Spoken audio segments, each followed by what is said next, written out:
और उनका बॉयफ्रेंड भी था, तो बॉयफ्रेंड से बात वगैरह करने के लिए छत पे जाया करती थी। और 7-8 बजे के बाद इनके पेरेंट्स ने स्ट्रिक्टली ना बोल रखा था किसी को भी छत पे जाने के लिए, क्योंकि 8 बजे के बाद ना बहुत अजीब सी आवाज़ें आती थी, जैसे कोई पायल की आवाज़ हो गई या फिर किसी को मतलब घसीट के ले जा रहे ऐसी आवाज़ या फिर पत्थर फेंकने की आवाज़, ऐसी अजीब सी आवाज़ें आती थी। तो जाने को स्ट्रिक्टली ना बोल दिया, लेकिन इसकी बहन जो है नया नया बॉयफ्रेंड बना था तो चुल थी, तो जाती थी फिर भी चुपके से। लेकिन इन्होंने अपने बच्चों को नहीं बताया था कि ऐसी ऐसी आवाज़ें आती है, ताकि वो डर ना जाए, और सिर्फ जाने के लिए ना बोल दिया। लेकिन बच्चे तो होते ही है, इनकी वहाँ ना सुलेमानी कीड़ा रहता है, वो जाग जाता है कभी भी। नहीं, बच्चों से कोई हेट नहीं है, मतलब मैं भी जब बच्चा था तब मैं भी चूतिया था, ऐसा बोल। Hey hello guys, welcome back my YouTube channel. मैं सुभान चौधरी स्वागत करता हूँ आपकी इस फिर से नवी वीडियो में। दोस्तों, आज हम फिर से एक वीडियो पे वॉच करने वाले। ये वीडियो है शुभम सिंह राजपूत की, और दोस्तों ये एक हॉरर स्टोरी पे है ये वीडियो। उसमें वॉच करेंगे कि वो आज एक कहानी सुनाने वाले हैं। कोई उनके सब्सक्राइबर ने मेल किए, तो क्या कहानी है, क्या मेल है दोस्तों, आज उन पे देखेंगे और उनकी वीडियो को वॉच करेंगे। हो सके हमारी इस वीडियो को भी आई होप लोग एंजॉय करेंगे दोस्तों, जैसे कि पिछले वीडियो को लोगों ने किया था। तो हॉरर स्टोरी के ऊपर भी देखते कि क्या इनकी कहानी है। तो चलो पहले वीडियो वॉच कर लेते। सारा क्रेडिट शुभम सिंह राजपूत के लिए दोस्तों। तो चलो वीडियो वॉच करते। हॉरर स्टोरी परेशान कर दिया यार आप लोगों ने। और बंदा छोटी हॉरर स्टोरी का छोटा मजा लो, बड़ा मजा हम देंगे थोड़े थोड़े गैप में। अभी फिलहाल ये स्टोरी सुनो, और अगली स्टोरी जल्दी आएगी, बहुत जल्दी। और उसके लिए कम से कम इस वीडियो पे 2.5 लाख व्यूज मेरे को चाहिए, तो कर देना, तो आ जाएगी अगली स्टोरी। ठीक है, चलो। आज की स्टोरी होने वाली है एक लड़की की जो मेरी सब्सक्राइबर है, जिसने मेरे को स्टोरी भेजी थी मेल पे। जनरली मैं अपनी स्टोरी सुनाता हूँ, लेकिन अब खत्म हो गई भाई, इंसान हूँ, मेरे पास कितने भूतों के बीच में थोड़ी रहता हूँ। अब है कुछ, वो मैं सुनाऊंगा बाद में, लेकिन अभी ये बहुत ही इंटरेस्टिंग स्टोरी थी, तो वो मैं सुनाऊंगा। और इसमें थोड़ा फनी फैक्टर, जो मेरा क्या होता है ना, कॉमेडी और हॉरर दोनों का बैलेंस रहता है, लेकिन इसमें थोड़ा कॉमेडी फैक्टर कम रहेगा, या फिर मुझे पता नहीं ना के बराबर रहेगा, वो तो ऑन द स्पॉट जो हो गया देखा जाएगा। लेकिन ये हॉरर ज्यादा रहेगी। ठीक है, बकचोदी कितनी कर ली मैंने। स्टार्ट करते वीडियो। Thank you. हाँ चलो भाई। तो ये हॉरर स्टोरी है तेसु की है, एक लड़की है जो वेस्ट बंगाल कोलकाता से है। तो ये स्टोरी है 2012 की, तब वो बहुत छोटी थी। ठीक है, ये लोग जॉइंट फैमिली थी, तो सब लोग साथ रहते थे, चाचा मामा सब लोग। ठीक है, तो इन्होंने घर लिया था बड़ा 2012 में, वेस्ट बंगाल कोलकाता में। तो घर लेने के बाद में गृह प्रवेश होता है, तो उसकी पूजा होती है, तो पूजा चल रही थी। इतने में अचानक से उसके सामने के घर में जो पड़ोस में आंटी रहती है, वो यहाँ पे इनके घर के पास आई। वो आंटी आई, सब लोग बात कर रहे थे, चाचा मामा आपस में बात कर रहे थे, नया घर लिया है, बढ़िया बात हो गई। अचानक से उन आंटी ने आके इसकी चाची को पूछा कि आपने घर लिया है ये?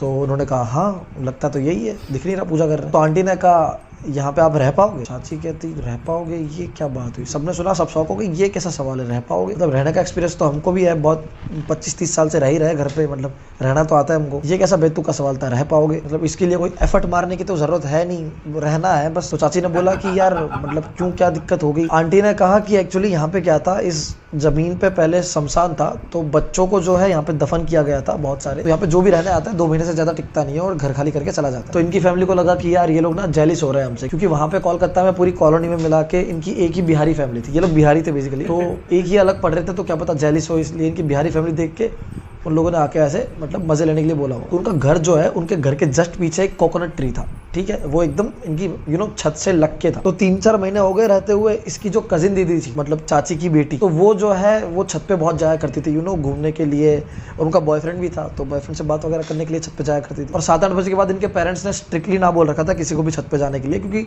8 बजे के बाद ना बहुत अजीब सी आवाज़ें आती थी, जैसे कोई पायल की आवाज़ हो गई या फिर किसी को मतलब घसीट के ले जा रहे ऐसी आवाज़ या फिर पत्थर फेंकने की आवाज़, ऐसी अजीब सी आवाज़ें आती थी। तो जाने को स्ट्रिक्टली ना बोल दिया, लेकिन इसकी बहन जो है नया नया बॉयफ्रेंड बना था, तो चुल थी, तो जाती थी फिर भी चुपके से। लेकिन इन्होंने अपने बच्चों को नहीं बताया था कि ऐसी ऐसी आवाज़ें आती है, ताकि वो डर ना जाए, और सिर्फ जाने के लिए ना बोल दिया। लेकिन बच्चे तो होते ही है, इनकी वहाँ ना सुलेमानी कीड़ा रहता है, वो जाग जाता है कभी भी। नहीं, बच्चों से कोई हेट नहीं है, मतलब मैं भी जब बच्चा था तब मैं भी चूतिया था, ऐसा बोल रहा हूँ। खैर, बैक टू द स्टोरी। तो वो जो उनकी कजिन है, वो डेली छत पे जाती थी बात करने के लिए अपने बॉयफ्रेंड से वगैरह वगैरह, घूमने के लिए। तो ऐसे ही एक दिन वो अपने जवानी के जोश में रात को 8 या 9 बजे के आसपास छत पे गई, और बात करके वापस नीचे आ रही थी। तो वो जो सीढ़ियाँ है वो सीधा हॉल से दिखती है, और हॉल में उनके जितने भी कजिन के बच्चे वगैरह हैं, वो लोग वो सब बैठ के टीवी देख रहे थे। तो ये तेसु जो है, उसकी नज़र पड़ी उसकी कजिन दीदी पे, जो सीढ़ियाँ उतर रही है। उनके पूरे बाल खुले हुए हैं, और बस एक टक ऐसे देख के सीढ़ियाँ उतरती जाए। तो तेसु ने उनकी बहनों को, भाइयों को बताया कि देख कैसे नाटक कर रही है, ऐसे मजाक कर रही है। उनको लगा मजाक कर रही होगी, क्योंकि हर बार करती रहती थी वो ऐसे मजाक, वो चुलबुला स्वभाव की थी। तो उनको लगा कि वो डराने के लिए आ रही है। तो सब लोगों ने मजाक में टाल दिया और वापस टीवी देखने लग गए। लेकिन वो उनके पास बिल्कुल भी नहीं आई, और चुपचाप अपने रूम में चली गई, और चुपचाप गेट बंद कर दिया और लेट गई। इनको लगा बॉयफ्रेंड से झगड़ा हुआ होगा, इस चक्कर में उदास हो गई, और क्या, स्कूल जाना बंद कर दिया। 1 वीक स्कूल ही नहीं गई। एंड वो अकेली अकेली टेरेस पे बैठी रहती थी पूरे दिन। ये सडन नेचर चेंज को देख के इनको थोड़ा सा अजीब तो लगा, लेकिन बच्चे थे, क्या ही फर्क पड़ता है, चलो होगी भाई, बॉयफ्रेंड से झगड़ा हो गया और यार रिलेशन में, पर इनको पता नहीं था वो ऐसे क्यों कर रही है। तो एक वीक बाद सारे कजिन्स ने मिलकर डिसाइड किया कि सब लोग आज हॉल में सोएंगे, सारे बच्चे जितने भी है घर के वो सब हॉल में सोएंगे। कन्विंस किया उनके मम्मी पापा को, उन्होंने पहले ना बोला, लेकिन बोला कि चलो ठीक है कोई बात नहीं, सो जाओ बच्चे, सब लोग हॉल में सो जाएंगे। तो उन लोगों ने बढ़िया टीवी देखा रात को एकदम नाइट आउट 2-2:30 बजे तक, फिर रात को सो गए। रात को ये जो तेसु है वो फोन यूज करी थी, बाकी सब सो गए थे 2:30-3 बजे के आसपास। एंड अचानक से उसने देखा तो सीढ़ियों के पास में ये जो उसकी कजिन थी वो सीढ़ियाँ चढ़ के ऊपर जा रही थी रात को 2:30-3 बजे। इसने टोका भी दीदी इतनी रात को कहाँ पे जा रही हो, लेकिन उसने पीछे देखा, कोई आंसर नहीं दिया, बड़ी ही खामोशी से चुप चूतिया बोल के वो ऊपर चली गई। फिर 4-4:30 बजे के आसपास इसकी नींद खुली, और जैसे ही नींद खुली इसकी दूसरी जो कजिन है वो अचानक से चिल्ला के उठी, बहुत जोर से रोने लग गई। सब लोगों ने देखा भाई क्या हुआ क्या हुआ क्या हुआ। इन्होंने फ्लैश ऑन करी, उसके कान पे देखा तो वहाँ कान किसी ने काट रखा था अपने दांतों से। ये लोग देख रहे कि रात को हम इतने ही लोग हैं, काटेगा कौन, वो भी कान पे, किसी को क्यों काटेगा कोई। ये लोग बहुत डर गए थे, ये अपने मम्मी पापा के रूम में जाना चाहते थे, लेकिन इनकी फट रही थी कि वहां बताएंगे तो और ज्यादा डांटेंगे। और वो घर जो बड़ा था, ऐसे बीच में चौक था, तो वो पार करके जाना पड़ता था, तो वो लोग बहुत डरे हुए थे, उतना उठने की भी हिम्मत नहीं थी उनकी। और उस वक्त वो जो कजिन थी वो उनके साथ लेटी हुई थी और बस लेटे लेटे इनको देख रही थी। वो बस इनकी हरकतें देख रही है कि क्या चल रहा है, वो कोई रिएक्शन नहीं दे रही। Can you imagine. फिर इन्होंने डिसाइड किया कि चलो अब चुपचाप सो जाता है, तो उसको रो रही थी, उसको चुप करवाया और फिर सो गए। 5 मिनट बाद इसने ऐसे आँख खोल के देखा, ये जहाँ से सो रही थी वहां से उसको सीढ़ियाँ दिख रही थी, ठीक है, तो सीढ़ी पे कोई बैठा हुआ है ऐसा लगा। ये उठी और जो चिल्ला के भागी, आओ देखा ना, तो फटाफट से बगल में एक रूम था जहाँ पे इसकी भाभी सो रही थी, उनका गेट जोर से खोल के वहाँ पे घुस गए और सारे बच्चे साथ में घुस गए, क्योंकि पता नहीं था कि भाई क्या हुआ, ये भागे तो हम भी भागे। उसकी कजिन अभी तक वहीं पड़ी पड़ी देख रही थी बस। उसकी भाभी ने जग के पूछा कि भाई क्या हो गया, क्यों चिल्ला रहे हो रात को 4-4:30 बजे। फिर उन्होंने गेट लॉक करके सब कुछ बताया, तो भाभी ने उनको शांत किया कि भाई ऐसी कोई चीज नहीं है, तुम लोग डर गए होगे बच्चे हो इसलिए। लेकिन फिर जो हुआ उससे भाभी की भी फटी। उनके रूम की जो विंडो है वो खुली हुई थी, तो वो विंडो के बाहर से ऐसे कोई पैर घसीट के, चप्पल घसीट के कैसे चलता है वैसी आवाज आ रही थी एकदम, और वो आवाज एकदम क्लियर थी जैसे यहीं से आ रही है बगल में से। तो भाभी ने जाके फटाफट से विंडो बंद की। इतनी देर में उनके फोन पे एक कॉल आया जो था उसी कजिन दीदी, और इतने में उसकी जो कजिन दीदी है उन्होंने रूम में एंट्री की, और गैस व्हाट, उसके हाथ में फोन था लेकिन उसने किसी को कॉल नहीं किया था। तो फिर वो फोन आया कैसे उसके नंबर से, वो फोन कटा, वापस कॉल आया उसी नंबर से। इस बार तो उन्होंने देखा है कि उसकी कजिन दीदी ने डायल नहीं किया उनको कॉल। ये लोग पागलों की तरह भागे अपने मम्मी पापा के रूम में और जोर से खटखटाया, उन्होंने खोला, जाके एकदम चिपक गए। सब लोग इकट्ठा होकर उनके मम्मी पापा ने उनको चुप करवाया, चाचा चाची मम्मी पापा सब लोग थे, उन्होंने चुप कराया, बोला कि भाई क्या हो गया ऐसा, तो क्यों चिल्ला रहे हो रात को। तो इन्होंने सब कुछ बताया कि जब से दीदी वो छत से आई है ना, तब से सब कुछ बदल गया है, बहुत बुरी बुरी चीजें हो रही है। एंड गैस व्हाट, उस रूम में सब लोग थे, भाभी बच्चे सब लोग, लेकिन वो कजिन दीदी अभी भी उसके भाभी के रूम में ही थी। वो भागी क्यों नहीं, वो वहीं पे क्यों खड़ी है, सब लोग यही सोच रहे थे। अगले दिन भाभी ने बैग पैक किया, तब भैया एक्चुअली घर पे नहीं थे उनके, तो वो अकेली थी, तो उन्होंने बैग पैक करके तुरंत अपने मायके निकल गई और इन्होंने अपनी दीदी से थोड़ी दूरी बनाना स्टार्ट कर दिया, कजिन दीदी से। फिर ये लोग बच्चे जो है वो ट्यूशन से आ रहे थे शाम के आसपास 7:30 बजे के आसपास। तो जैसे वो घर पे पहुंचे, सामने उन्होंने देखा कि वो जो दीदी है कजिन दीदी, वो बेड पे बैठी हुई है एकदम यूं करके, चुपचाप, आंखों के नीचे डार्क सर्कल्स हो रखे, एकदम जैसे कोई बीमार हो बहुत टाइम से, और एकदम सुस्ती फील हो रही थी उनको देख के, एकदम ना नेगेटिव वाइब आ रही थी, एकदम सुस्त पड़ी हुई थी। अचानक से वो बहुत जोर से चिल्लाई, बहुत जोर से चिल्लाई, इतना जोर से चिल्लाई कि सारे घर वाले वहां पे आ गए। और जैसे ही सारे घर वाले वहां पे आए, उन्होंने अपनी मम्मी को देखा और बोला, मम्मी हमें बचाई ले, मम्मी हमें बचाई ले, और ये बोल के वो बेहोश हो गई। फिर उन्होंने बहुत ज़्यादा कोशिश की उनको उठाने की, लेकिन वो उठी ही नहीं। फिर उनकी चाची ने क्या किया, सिंदूर लेके आई और सारी बॉडी पे जो है सिंदूर लगा दिया, और जैसे सिंदूर लगाया उनकी बॉडी पे अपने आप नाखून के निशान दिखने लग गए। नाखून के एकदम जैसे किसी ने घिसा हो नाखून बहुत बुरी तरह से, वहाँ से थोड़ा थोड़ा सा खून निकल रहा था, पूरी बॉडी पे नाखून के निशान थे। फेस पे भी, फेस एकदम डार्क हो गया, अचानक से एकदम दिख रहा था कि एकदम अचानक से चेंज हो रहा है, डार्क हो रहा है, आंखों के नीचे एकदम गड्ढे आ रहे हैं, एकदम नेगेटिव एनर्जी सी लग रही थी उनके आसपास में। फिर जब उनको पूछा तो उन्होंने बताया कि सिंदूर लगाने से जो भी नेगेटिव एनर्जी होती है वो ऐसे बाहर झलक के दिख जाती है बॉडी पे। फिर उन्होंने एक आंटी को बुलाया जो उनके घर के पास रहती थी, और वो काली माता की बहुत बड़ी भक्त थी। तो उन्होंने आके उनको देखा और बताया कि उनके अंदर एक नहीं, दो नहीं, तीन आत्माएं थी, और उनको सही करने के लिए उन्होंने बहुत बड़ी पूजा करी। 3-4 दिन सही से रहा, लेकिन फिर वही हरकतें शुरू, अचानक से चिल्लाने लग जाती, रात को उठ के अचानक से खुद को मारने लग जाती। वो ऐसे चिल्लाती थी जैसे उनको कोई मार रहा हो बहुत जोर जोर। लेकिन अब तो वो आत्मा जो है वो दीदी को दिखाई भी देने लग गई थी।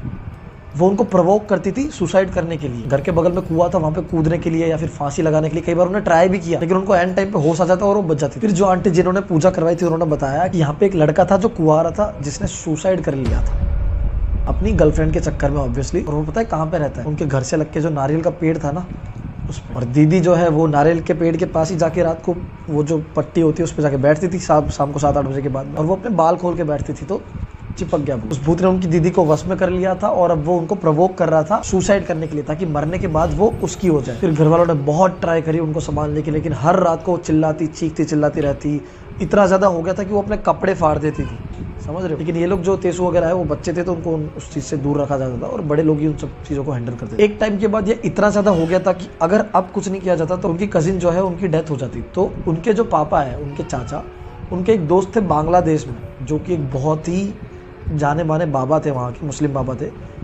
उन्होंने उनको वहां से इंडिया बुलाया। बाबा घर पे जैसे ही आए उन्होंने देखा, उनको सारी हिस्ट्री पता चल गई कि क्या सीन चल रहा है। तो उन्होंने बताया कि यहाँ पे जो है वो कब्रिस्तान था और काफी टाइम से यहाँ पे नेगेटिव एनर्जी रहती थी, तो वो नहीं चाहते कि उनके घर पे कोई रहे। तो वो सब भी उनकी बेटी पे हावी हो रही है क्योंकि वो ऑलरेडी वीक है और वो लड़का तो हो ही रहा है। उन्होंने सब कुछ बता दिया कि वहाँ पे कब्रिस्तान था और वहाँ पे आत्माएं हैं ये वो, जबकि उनको पता भी नहीं था, वो पहली बार आए थे। ऑफ कोर्स उन्होंने अपनी सिद्धियों से पता लगा लिया कि क्या सब सीन है। फिर जो बाबा थे उन्होंने कहा कि एक रिचुअल करना पड़ेगा। वो भयंकर रिचुअल था, रात को 12 बजे करना था। और दीदी को फिर बिठाया रात को 12 बजे, गोला करके बिठाया, और अगल बगल में उनके मम्मी पापा बैठे ऑब्वियसली, क्योंकि वो जो दीदी थी, उनकी कजिन दीदी, वो बैठने की हालत में थी नहीं, तो पकड़ के बिठाया और उनके मम्मी पापा को बोला कि चाहे कुछ भी हो जाए, कुछ भी सुनाई दे, कुछ भी हो जाए, आपको आपकी आंख नहीं खोलनी। उसके बाद उन्होंने घर के चारों ओर कुछ ना कुछ धागे वागे बांधे, उनका जो रिचुअल होता है वो सब किया। जैसे ये स्टार्ट हुआ, उसकी दीदी बहुत जोर से चिल्लाना स्टार्ट की, बहुत जोर से चिल्लाना स्टार्ट की, और वो एक टाइम पे 5 से 6 आवाज अलग अलग निकाल रही थी। मैं नहीं जाऊंगी, मैं नहीं जाऊंगी, मैं नहीं जाऊंगी, कभी भारी, कभी हल्की, कभी लड़की की, कभी मर्द की। बाबा ने अपनी सिद्धियों से बड़ी मुश्किल से उसको काबू में किया। 4-5 घंटे लग गए इन चीजों में, लेकिन उनके चाचा चाची जो थे, उनके मम्मी पापा जो थे, जो उनको पकड़ के बैठे थे, उन्होंने आंख बंद कर रखी थी और उन दोनों को सेम टाइम पे एक ही चीज दिख रही थी, ब्लैक साड़ी में जली हुई एक औरत, और अगल बगल में बहुत सारे, ऐसा फील हो रहा था कि बहुत सारे भूत हो, कोई यहाँ से जा रहा है, कोई यहाँ से जा रहा है, कोई टच नहीं कर रहा, लेकिन ऐसा डर लग रहा है कि बस आंख खुल जाए। लेकिन उनको याद आ गया कि स्ट्रिक्टली ना बोला आंख खोलने के लिए, तो उन्होंने आंख बस बंद करके रखी और सामने उनको दोनों को एक टाइम पे ही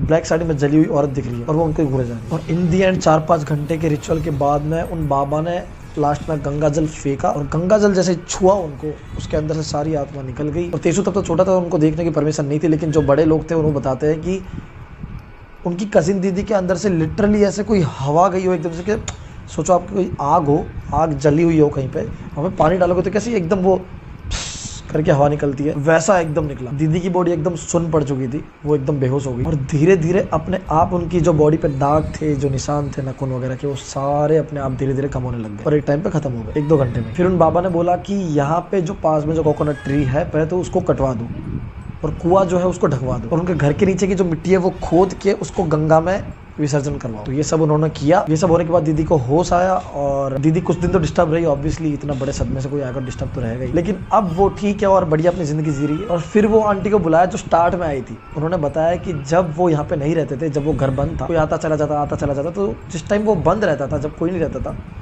तब वहाँ पे अपने आप अंदर लाइट ऑन ऑफ होती थी, जबकि वहाँ पे अंदर लाइट ही नहीं होती थी। चिल्लाने की, गालियाँ देने की अजीब अजीब सी आवाज़ें आती थी। शाम के 6-7 बजे के बाद में उस गली से भी कोई नहीं गुजरता था जहाँ पे वो घर था, इसलिए वो आंटी उनको अवेयर करने आई थी। और इन्होंने मजाक में ले लिया है, चलना जल रही है तू, अरे तुमको जला के राख कर देता हूँ। तो इसलिए अगली बार कोई पड़ोसी आए तो ध्यान से सुनो उसकी बात, हर पड़ोसी बुरे नहीं होते। तो उनकी फैमिली ने इस चीज़ से सफ़र किया, लेकिन अब वो बहुत खुश है और आज भी उसी घर में रह रहे हैं। Can you believe it?